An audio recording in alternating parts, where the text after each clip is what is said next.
of the things that's been interesting about Bernie Sanders' campaign so far is that he has been taking aim at Donald Trump. His bigger, broader message is this correct call of essentially the 99 versus the 1%. There still is just the fundamental class divide in American politics, and nobody articulates it better than he does.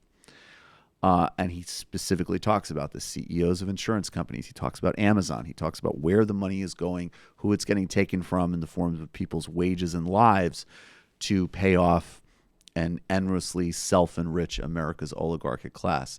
But in that frame, he's actually built in a compare and contrast with Donald Trump, which is really effective.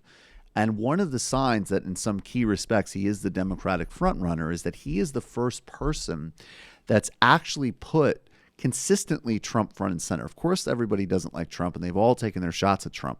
But each of his stump speeches, he never represents his Democratic rivals or the Democratic Party other than to say that he respects his colleagues and he'll support whoever the nominee is. And by the way, we're going to need to see other candidates start to say that pretty soon.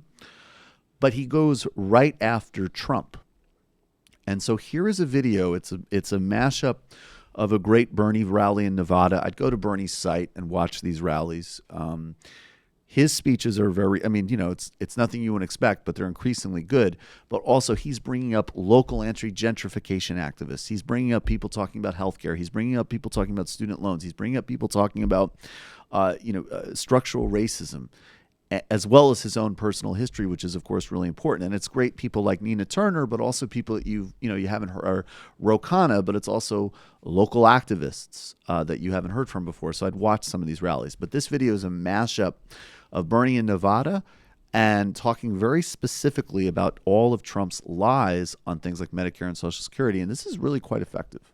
When Donald Trump campaigned in Nevada and all over this country, he talked about being a different type of Republican, a friend of working families. And I will be your champion. I am your voice. On May 7th, 2015, in a tweet, Trump said, and I quote, "I was the first and only potential GOP candidate to state there will be no cuts to Social Security, Medicare, and Medicaid," end of quote. You remember he said, "I am not going to cut Medicare and Medicaid or Social Security." I'm not going to cut Social Security like every other Republican, and I'm not going to cut Medicare or Medicaid. Every other Republican's going to cut. Every Republican wants to do a big number on Social Security. They want to do it on Medicare. They want to do it on Medicaid. Save Medicare, Medicaid, and Social Security without cuts. Have to do it. Well, I know I will shock all of you to tell you that Donald Trump lied.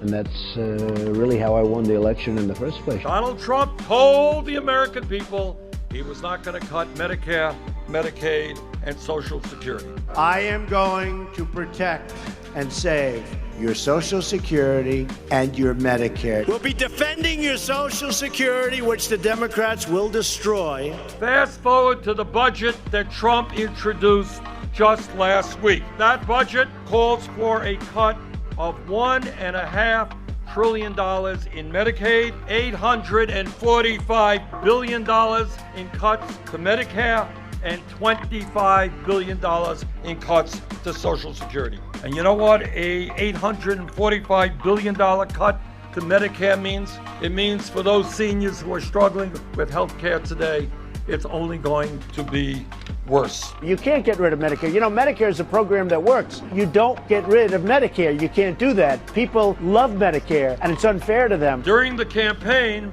Donald Trump said, as you'll all remember, that he was going to provide health insurance for everybody with much lower deductibles. You have to take care of people. Well, guess what? He lied again.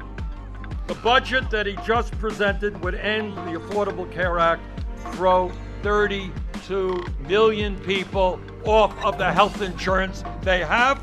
Trump's budget is a budget which will make it harder for our kids to get a decent education, for our young people to go to college, harder for working families to get the health care they need, harder to protect the air we breathe and the water that we drink. Every day, I wake up determined to deliver a better life for the people all across this nation that have been ignored, neglected, and abandoned. Trump's budget is basically about the Robin Hood principle in reverse. It takes from the poor and working people and gives more tax breaks to the rich and large corporations. So that's exactly right, and you should spread that one far and wide. I think, look, the only other thing I'd button this with is it's the empirical debate about what drove the Trump vote is basically over in terms of, again, most of what he did was activate a base that is driven on white identity politics. And of course, he played to them with misogyny and xenophobia and so on. That's obvious. On the other hand, there's no doubt, as Bill Fletcher Jr. says, one of the ways of synthesizing these both correct realities of a resurgent white supremacy and the crisis of inequality and diminished life prospects for a vast majority of people is, as the great Bill Fletcher Jr. says, right-wing populism is the herpes of capitalism. So you can synthesize these intelligently without reducing one to the other. And I would say it is useful, particularly when you talk about places where there was that small but hugely essential margin of people who either stayed home, which are the most important, or people that flipped to Obama and Trump because they fell for Trump's lives because they were so desperate. And that also requires, frankly, an accurate understanding of the Clintons' record and Hillary Clinton, which we can't, sugarcoat either. I'm sorry. It's terrible for working people.